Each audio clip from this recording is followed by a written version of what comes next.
कक्षा 12 में इतिहास विषय पढ़ने वाले समस्त छात्र एवं छात्राओं का मैं अपने YouTube channel Chakrapani Pandey KLIC पर हार्दिक स्वागत एवं अभिनंदन करता हूँ।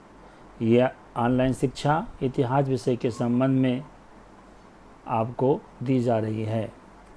हम आशा करते हैं कि अभी तक जितना भी लेसन हमने आपको पढ़ाया है, जो जानकारियाँ दी हैं, उसका नोट्स आपने विधिवत तैयार कर लिया होगा और आप आगे की पढ़ाई जारी रखेंगे। अभी तक हमने आपको बंधुत्व के बारे में जो तीसरा पाठ है कल जानकारी दी थी। आज उसके आगे चलते हैं जाति, रिलीजन, जाति के बारे में हम जानकारी देंगे। एक बात का आप ध्यान रखेंगे कि जब भी हम आपको ये सारी बातें बताते हैं तो वर्तमान समय को भी, वर्तमान समय में क्या चल रहा है, इसको भी ध्यान में रखकर ये पढ़ाई करते रहें, क्योंकि कभी कभी ये प्रश्न आते हैं और अक्सर इस बार भी आए हैं कि आप सहमत हैं कि नहीं सहमत हैं, और वर्तमान परिस्थितियों से इसकी तुलना कीजिए और अपने विचार प्रकट कीजिए। तो वहाँ पर आपको ये इस बात का ध्यान रखना बहुत ज़रूरी हो जाता है। खैर, सामाजिक विषमताएं, जो अगला हेडिंग है सामाजिक विषमताएं, इसमें हम वर्ण व्यवस्था के बारे में और उससे परे क्या था इसकी जानकारी प्राप्त करेंगे। संभवतः आप जाति शब्द से परिचित ही हैं। सभी लोग जाति के बारे में जानते हैं, जो एक सोपानात्मक सामाजिक वर्गीकरण को दर्शाता है। सोपानात्मक अर्थात एक के बाद एक। सोपान माने मतलब सबसे ऊंचा कौन, फिर उसके बाद कौन, फिर उसके बाद कौन। धर्म सूत्रों और धर्मशास्त्रों में एक आदर्श व्यवस्था का उल्लेख किया गया है। ब्राह्मणों का ये मानना था कि यह व्यवस्था जिसमें स्वयं उन्हें पहला दर्जा प्राप्त है, एक दैवीय व्यवस्था है। अब जिसको प्रथम स्थान मिला होगा, प्रथम सोपान मिला होगा, तो वो ये कैसे कहेगा कि अच्छी व्यवस्था नहीं है। ये तो एक आम सी बात है। तो ब्राह्मणों को इस व्यवस्था, वर्ण व्यवस्था के अनुसार और जाति व्यवस्था के अनुसार प्रथम स्थान प्राप्त था, इसलिए वो कहते थे ये व्यवस्था दैवीय व्यवस्था अर्थात देवताओं के द्वारा बनाई गई व्यवस्था है। शूद्रों और अस्पृश्यों को सबसे निचले क्रम पर रखा जाता था। शूद्रों को और अस्पृश्यों को, अस्पृश्य का मतलब जिनको हम छू नहीं सकते, जिनको ब्राह्मण लोग छू नहीं सकते थे, जिनको अधिकार प्राप्त नहीं था कि वो ब्राह्मणों को छू सकें, ऐसे जातियों को निचले स्तर पर रखा गया था। इस व्यवस्था में दर्जा संभवतः जन्म के अनुसार निर्धारित माना जाता था। जन्म के अनुसार अर्थात किसका जन्म किस जाति में हुआ है, किस वर्ण में हुआ है। अब इसके बाद है उचित जीविका। धर्मसूत्रों और धर्मशास्त्रों में चारों वर्णों के लिए आदर्श जीविका से जुड़े कई नियम मिलते हैं। चार वर्ग कौन कौन से बनाए गए, इसको ध्यान में रखिएगा। पहला ब्राह्मण, दूसरा इसमें क्षत्रिय, तीसरा वैश्य और चौथा शूद्र। इन चारों को ध्यान में रखिएगा। तो धर्मसूत्रों धर्मशास्त्रों में चारों वर्गों के लिए आदर्श जीविका से जुड़े कई नियम मिलते हैं। ब्राह्मणों का कार्य अध्ययन अर्थात वेदों की शिक्षा, यज्ञ करना और करवाना था, तथा उनका काम दान देना और दान लेना था। अब कितनी अच्छी बात है। और अगर आज के परिप्रेक्ष्य में आप तुलना करें तो लगभग ये परिपाटी, यह कार्य आज भी चला आ रहा है। आज भी ब्राह्मणों को पूजा करने का अधिकार प्राप्त है। आप अगर कोई पर्व पर भोजन कराना चाहते हैं, हवन कराना चाहते हैं, पूजा कराना चाहते हैं, तो आप सबसे पहले ब्राह्मणों को ही बुलाते हैं। वो ब्राह्मण जो धर्म का जानकार है, धर्म सूत्रों का जानकार है, धार्मिक क्रियाओं का जानकार है, उसको आप आमंत्रित करते हैं। आप अन्य जातियों के लोग कितने ही विद्वान क्यों ना हों, लेकिन उनको ये अधिकार समाज ने अभी तक भी नहीं दिया, अभी तक नहीं दिया है। तो ब्राह्मणों का कार्य क्या करना था? उस समय वेद बहुमूल्य माने जाते थे, तो वेदों को पढ़ाना और वेदों के द्वारा शिक्षित करना, यज्ञ करना, जैसे आज हवन करते हैं, आज भी यज्ञ होते हैं, और करवाना था, तथा दान भी देना और दान को प्राप्त करना, ये ब्राह्मणों का मुख्य कार्य था। क्षत्रियों का कर्म युद्ध करना, लोगों को सुरक्षा प्रदान करना, न्याय करना, वेद पढ़ना, यज्ञ करवाना और दान दक्षिणा देना था। ये काम क्षत्रियों का था। अंतिम 3 कार्य वैश्यों के लिए भी थे। साथ ही उनमें कृषि, गौपालन और व्यापार का कर्म भी अपेक्षित था। शूद्रों के लिए मात्र एक ही जीविका थी, तीनों उच्च वर्णों की सेवा करना। जो 3 उच्च वर्ग थे, ब्राह्मण, क्षत्रिय और वैश्य, उनकी सेवा करना था। ये एक वर्गीकृत परिपाटी जाति और वर्ण के रूप में बांटी गई थी। इन नियमों का पालन करवाने के लिए ब्राह्मणों ने 2-3 नीतियां अपनाई, जिसको आजकल हम पॉलिसी बोलते हैं। सरकार पॉलिसी बनाती है, नीति बनाती है। जैसा कि हमने अभी तक पढ़ा है और ये हमें बताया गया है कि वर्ण व्यवस्था की उत्पत्ति एक दैवीय व्यवस्था है।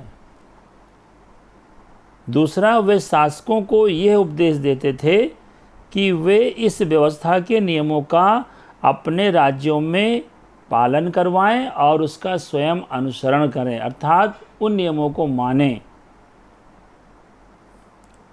उन्होंने लोगों को यह विश्वास दिलाने का प्रयास किया कि उनकी प्रतिष्ठा जन्म पर आधारित है, किंतु ऐसा करना आसान नहीं था।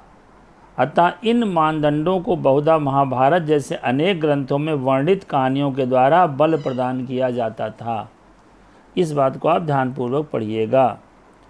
थोड़ा सा हम आपको एक दैवीय व्यवस्था के बारे में बता दें। बार बार शब्द आया, दैवीय व्यवस्था क्या है?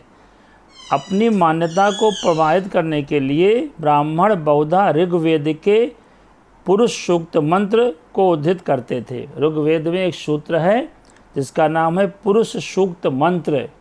उसको बार बार लोगों को बताते थे और समझाते थे जब कोई उनसे पूछता था कि ये दैवीय व्यवस्था कैसी है। जो आज मानव पुरुष के बलि का चित्रण करता है। जगत के सभी तत्व जिनमें चारों वर्ण शामिल हैं, इसी पुरुष के शरीर से उपजे हैं। ब्राह्मण, जैसे आपका शरीर है तो ब्राह्मण उसका मुख है।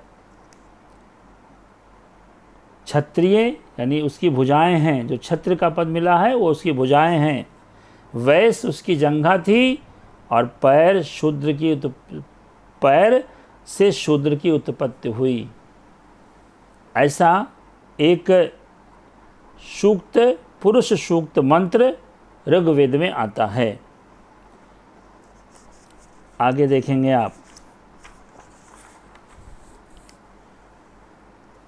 अक्षत्रिय राजा, अगला है अक्षत्रिय राजा।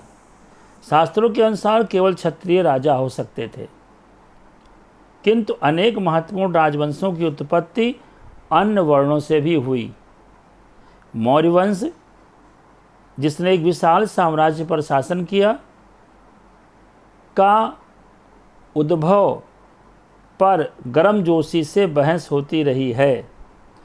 बाद के बौद्ध ग्रंथों से यह पता चला है कि वे क्षत्रिय थे, किंतु ब्राह्मणीय शास्त्र उन्हें निम्न कुल का मानते हैं। बाद में अनुसंधानों के द्वारा तमाम बौद्ध ग्रंथों से ये सिद्ध हुआ है कि वे क्षत्रिय वंश के थे, किंतु ब्राह्मणीय शास्त्र उन्हें आज भी निम्न कुल का मानते हैं। शुंग और कण्व, जो मौर्यों के उत्तराधिकारी थे, ब्राह्मण थे। वस्तुतः राजनीतिक सत्ता का उपभोग हर वह व्यक्ति कर सकता था जो समर्थन और संसाधन जुटा सके। राजत्व क्षत्रिय कुल में जन्म लेने पर शायद ही निर्भर करता था।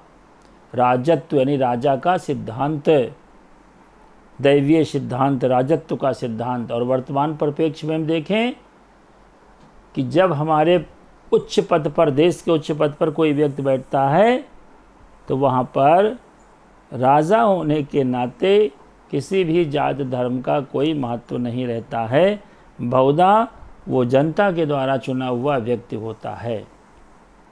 तो ये कहना कि केवल क्षत्रिय ही राजा हो सकते थे, ये पूर्णतः असत्य था। अन्य शासकों को, जैसे शक को मध्य एशिया, जैसे शक जो मध्य एशिया से भारत आए, ब्राह्मण, मलेच्छ, बर्बर तथा अन्य देशीय मानते थे। एक बार इसको फिर से सुन ले। अन्य शासकों को, जैसे शक जो मध्य एशिया से भारत आए, ब्राह्मण, मलेच्छ, बर्बर अथवा अंतर्देशीय मानते थे। किंतु संस्कृत के संभवतः आरंभिक अभिलेखों में से एक में प्रसिद्ध शक राजा रुद्रदामन लगभग दूसरी शताब्दी ईस्वी पूर्व द्वारा सुदर्शन सरोवर के जीर्णोद्धार का वर्णन मिलता है। इससे यह पता चलता है कि शक्तिशाली मलेच्छ संस्कृतीय परिपाटी से अवगत थे। यहाँ यह बात बहुत ही ध्यान देने योग्य है और स्पष्ट है और दिलचस्प भी है कि सतवाहन कुल के सबसे प्रसिद्ध शासक गौतमी पुत्र श्री सातकर्णी ने स्वयं को अनूठा ब्राह्मण और साथ ही क्षत्रियों के दर्भ का हनन करने वाला बताया था। उसने ये भी दावा किया कि 4 वर्णों के बीच विवाह संबंध होने पर उसने रोक लगाई, किंतु फिर भी रुद्रदामन के परिवार से उसने विवाह संबंध स्थापित किए। इन सब चीज़ों को बहुत गौर से सुनिए। ये आपको यहाँ कहानी के रूप में लगते हैं, लेकिन जब आप इनको पढ़ेंगे तब आप जब इसमें रुचि लेंगे तो आपको बहुत ही अच्छा लगेगा। एक बात बार बार कह रहा हूँ कि वर्तमान परिस्थितियों को भी ध्यान में रखिएगा। इन सभी उदाहरणों से आप स्पष्ट हो जाता है कि जाति प्रथा के भीतर आत्मसात होना बहुधा एक जटिल सामाजिक प्रक्रिया थी। सातवाहन स्वयं को ब्राह्मण वर्ण का बताते थे, जबकि ब्राह्मणीय शास्त्र के अनुसार राजा को क्षत्रिय होना चाहिए। वे चतुर्वर्णीय व्यवस्था की मर्यादा बनाए रखने का दावा करते थे, किंतु साथ ही उन लोगों से वैवाहिक संबंध भी स्थापित करते थे जो इस वर्ण व्यवस्था से ही बाहर थे। और जैसा हमने देखा, ये अंतर्विवाह पद्धति का पालन करते थे, न कि बहिर्विवाह प्रणाली का जो ब्राह्मणीय ग्रंथों में प्रस्तावित है। तो इस प्रकार आपने देखा कि राजा और जाति व्यवस्था के बारे में। अब थोड़ा सा आगे चर्चा करेंगे, जाति और सामाजिक गतिशीलता। एक बात का हम आपको यहाँ पर बताने का प्रयास कर रहे हैं और स्पष्ट कर रहे हैं कि इतिहास रटने की नहीं, समझने की विषय वस्तु है। अभी जो इंटरमीडिएट का मूल्यांकन कार्य हो रहा है, उसमें जब कापियाँ सामने आती हैं चेक करने के लिए, तो 2 चीज़ों के बारे में बच्चे पूरी तरह से अस्पष्ट तरीके से लिखते हैं।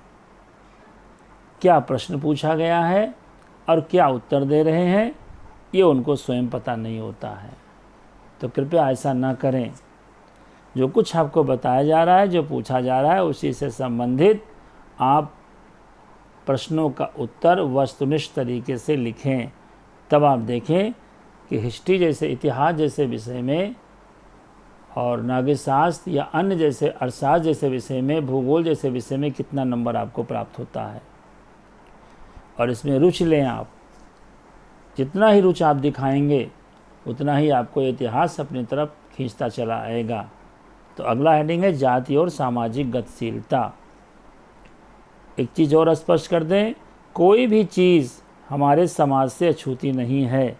हम जो कुछ भी करते हैं, जो कुछ भी आज होता है या प्राचीन काल में होता था, सब समाज से ही जुड़ा हुआ था। यह हम स्पष्ट करेंगे कि समाज में उनको कितना गति प्राप्त हुआ था, कितनी तरीके से वो आगे बढ़े थे।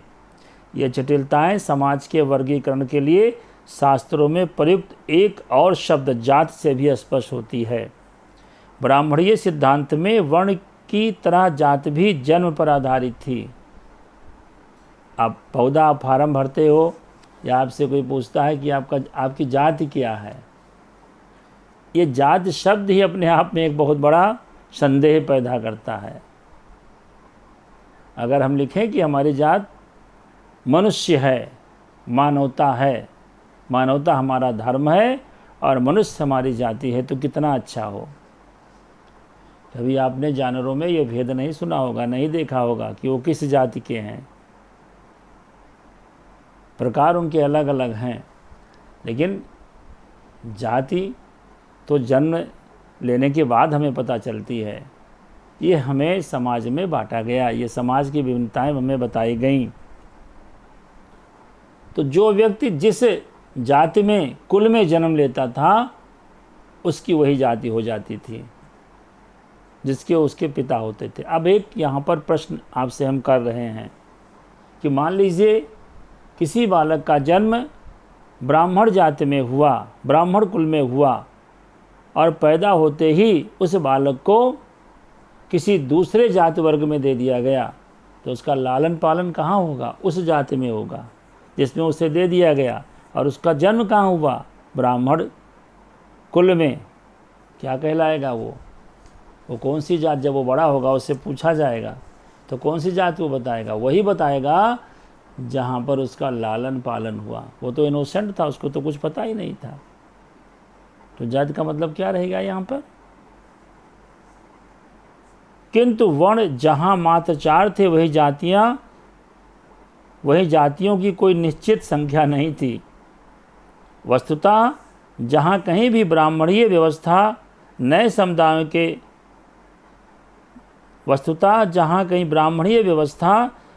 समुदायों से आमना सामना करती थी, वहाँ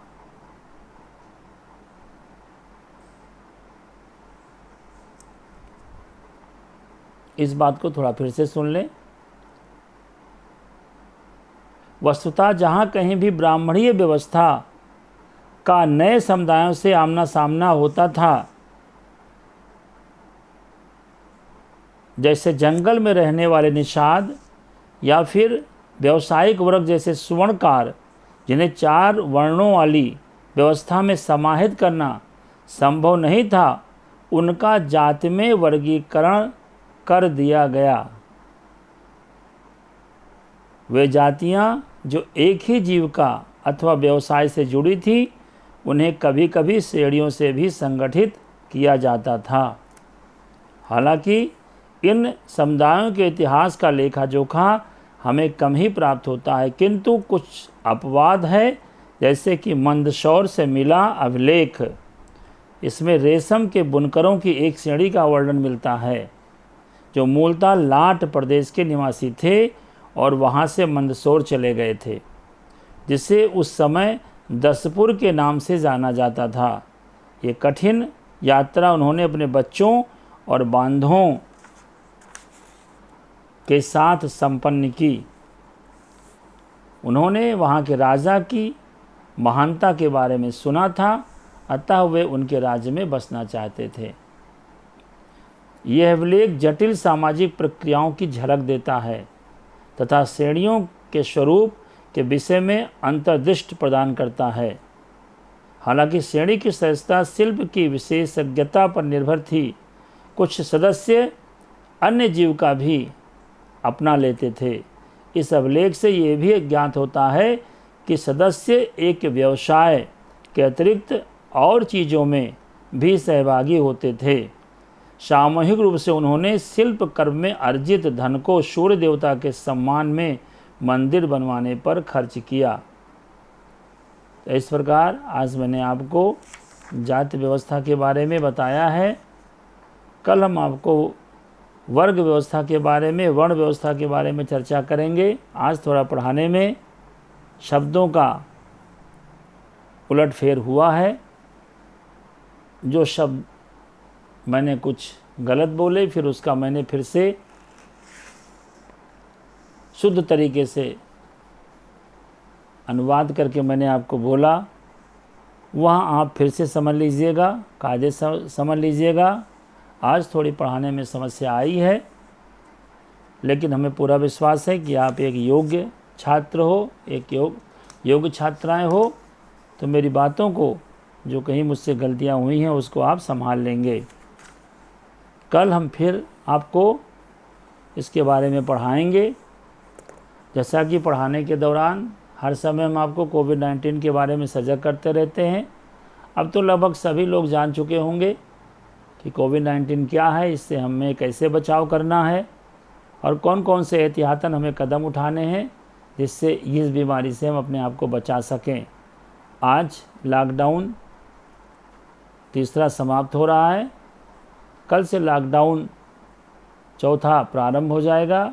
हमें सरकार के द्वारा बताए गए उन नियमों का भी पालन करना है जो लॉकडाउन 4 में आएगा। बहुत बहुत धन्यवाद। आपका दिन शुभ हो।